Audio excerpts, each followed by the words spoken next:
Okay, this is tutorial 12. In this tutorial we're going to look at essay cups, which is effectively a way of getting a class to all write an essay and then in an electronic version of swap your books and mark each other. So it's a bit more advanced and we use a bit more statistics to facilitate that process. So let's have a look at what the process will involve. If I click on list essay cups here, okay, and I choose various different options, you can see different essay cups have already been put in the system. Okay, so these are the different essay cups that are currently in the system. What I'm going to do is set it up from the outset, put some essays in, mark them, and see how that system will work. First of all, I'm going to do this, and I'm going to have to log in as several different people. So I'm going to log out as Bertie. I'm going to log in as teacher. I'm going to set the essay cup up as a teacher.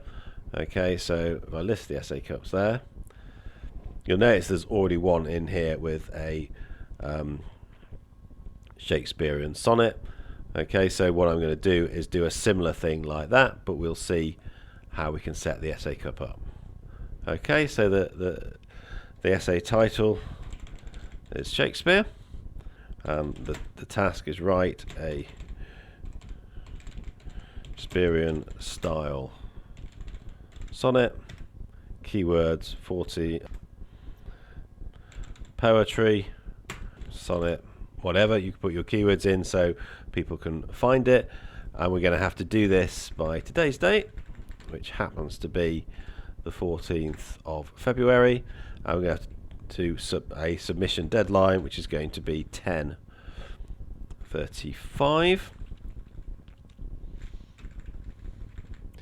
So we've all got to submit our essays by 10:35, and then when they're all submitted, we're going to have to all mark each other's essays, or mark a sample of each other's essays, and we're going to have to do that in we'll give ourselves 10 minutes, but obviously in reality you'd probably give people the next week's homework to doing that.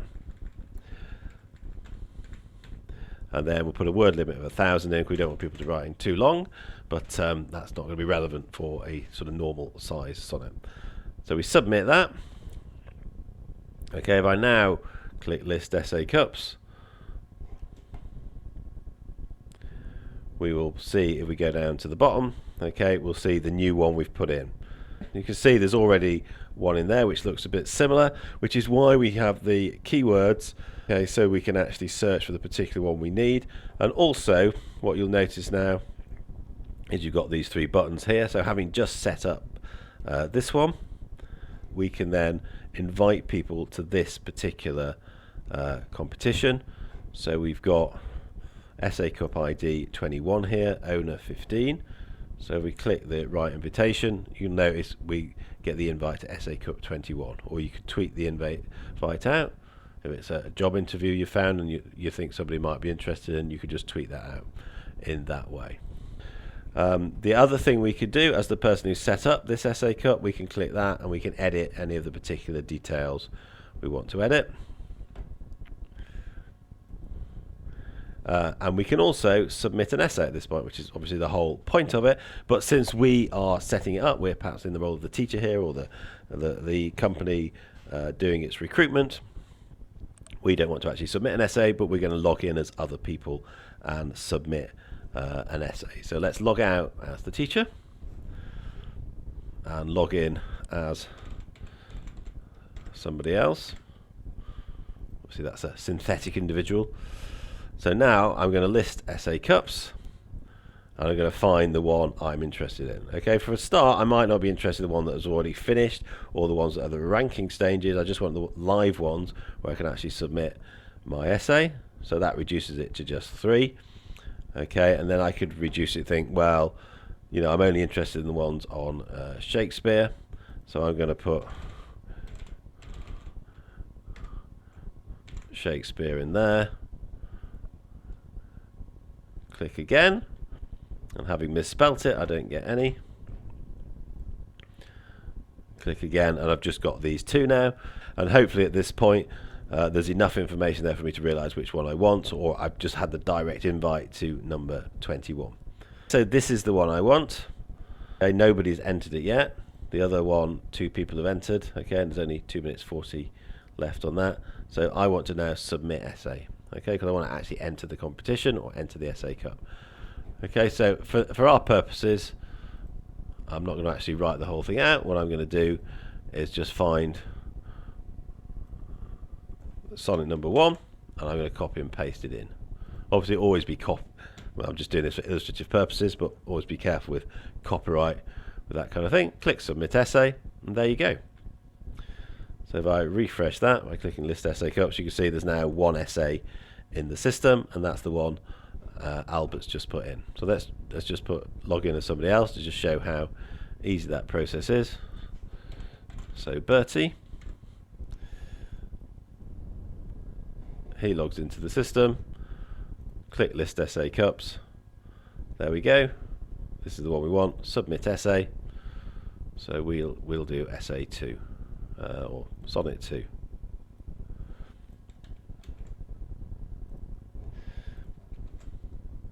Submit.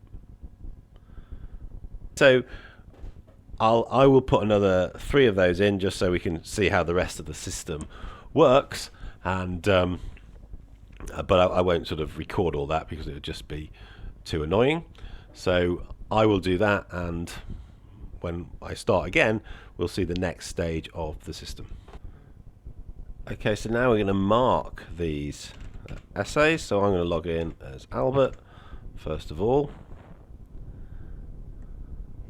and if I list the essay cups there, I find, because it's already set up on the right descriptions, etc., that I've got 4 minutes 50 left to in the marking stage. Okay, because it's in pink. So I click on Mark Essays, and there you see the first essay to mark. Okay, so for argument's sake, I'm going to give that, it says out of 10, so I'm going to give that 7. As soon as I mark that, what happens is that's the mark I've just given of 7.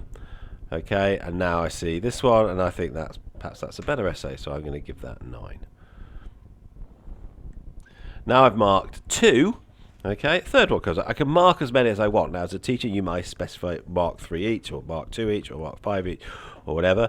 I can also move them up or down, so I sort of get them in the order I want, so it sort of feels right. I mean, it's not, that doesn't change the mark, doesn't actually change how well you've assessed the essay. But let's just give that one 3. These are completely random.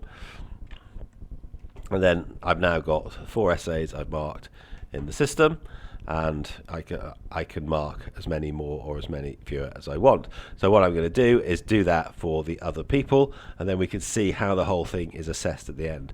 What this is going to do is it's going to not just assess how good I think these essays are, but how good I am at assessing the essays by how well I compare with the other people who've assessed the essays. Okay, so let's log out as Albert, log in as Bertie,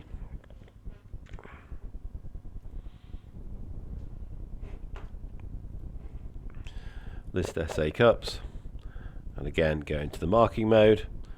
Okay, so how good do we think this essay is? We might think that's a 9. How good do we think this essay is?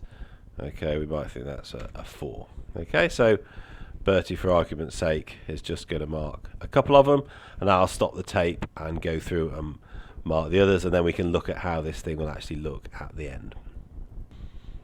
So we're on to the last one now. Eric, he already marked those 3. So suppose, for argument's sake, Eric marks all of them. Okay, so he's marked all 4. Obviously, he only gets to mark 4 because one of them is his own essay, so he's not going to get to mark that one. And we've now got 5 different students have all marked a different number of essays. Okay, Eric's marked 4 there. I think Bertie marked 2 from memory, and we've got 40 seconds left.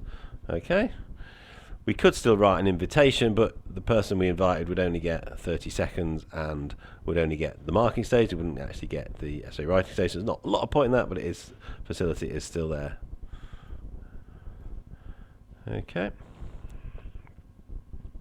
I will change it slightly so you can see a clear boundary between the different essays. That's slightly confusing at the moment, but I'll change that after I finish this e-lecture. So we'll just come up to the end of this session and we'll see. Let me just click finish there, so when it refreshes, okay, you can see now, okay, this essay is now finished, it's now grayed out. Okay, so if I click on view results, you can see here there was 5 essays submitted, and in the view results section what you get is the different essays that have been submitted. So first of all, this is your essay, so we're logged in as Eric now. Okay, you didn't give that a mark. Okay, your standardized mark is 9, only one person marked yours, and your mark you got for that was 9. Okay, so the other essays, ID 70, that'll be David in this case. That 8 is what you, Eric, gave it. Okay, because we're logged in as Eric. The standardized mark 7.45, number of markers 3. Okay, that one number of markers 4, and etc. Okay. So what you're given at this point is all the essays that you've marked, what mark you gave, and your own essay, and what mark you were given for your own essay. You're also given this, so that's basically the mark you've got for your essay is 9. The mark you also get assessed on how good your marking is. Okay, so if you remember from your GCSE maths, when you plotted a graph, you could put a straight line through it. The straight line formula would be y equals mx plus c. Okay, what we've done here is we've basically plotted a straight line through your marks, compared them with the average marks, and said what is the gradient of the graph, 3.69, and what is the y-axis intercept. So basically, you don't really have to understand how that works, but essentially what this is saying is you marked 4 essays. Okay, your generosity is negative. Anything less than 0 means you are less than averagely generous. Anything more than 0 means you are more than averagely generous. Your differentiation means anything more than 1 you differentiate a lot. Anything less than 1 you tend to differentiate not much. So you give people similar marks if you get score less than 1. If you get a score of more than marks, you give people very different marks. So if you look at the marks you gave, 8, 9, 1 and 4. So you've differentiated a lot, so you get a high mark there, a lot more than 1. And quality ranking, basically the higher the number, the more highly your marking correlates to everybody else's. So if you've got a number close to 1, then you are almost perfect in the sense you assess things the same way as other people. If you've got a negative number here, then you are actually worse than average. You're worse than random. If you've got 0 here, then it's as if you're marking completely at random. Okay, so that's how that quality of ranking works. So let's log out of Eric and log in as, say, Bertie to see how that feedback looks for him.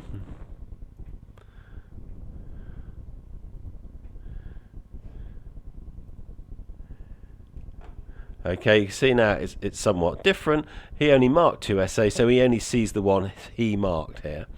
Okay, he sees the marks he gave, the 9 and the 4, and he sees the standardized marks, the 5.49, which is basically taking the average of the other people's marks.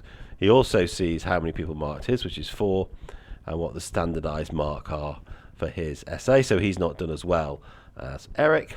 And now we look at quality. Now we look at the quality of his ranking. He's only marked 2 essays, so his differentiation is 15, a lot. Well, if you think about it, he's given a 9 and a 4 to 2 essays that have standardized as 5.49. So it looks like he's differentiating a lot when everybody else thinks these 2 essays are about the same. He thinks they're massively different. Okay, so he gets a very high score for differentiation, but he gets a very low score for generosity, because he's giving marks which are less than here, basically the average mark given there. And his quality marking rank is 1, which looks like he's marking it perfectly in terms of the correlation, but as he's only marked 2, okay, it's impossible to assess how good his quality is. basically. So in a sense, that's more really not applicable, because you can always fit a straight line perfectly between 2 points. So his quality marking rank is a bit meaningless there. But if we look at, say, Albert, who marked 3 essays,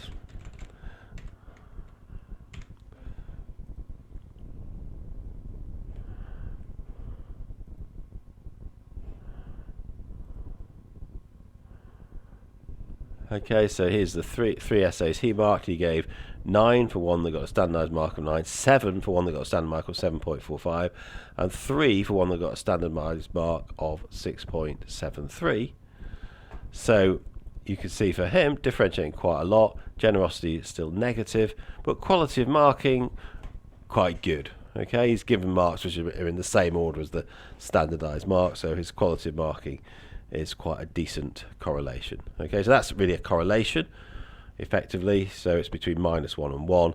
Differentiation to say the average person should score 1 there if they have differentiated as much as the average group, and the generosity on average you would score 0, because when you plot a graph of your marks against the average mark, you'd expect on average it to go through the origin, and that's just the number he's marked.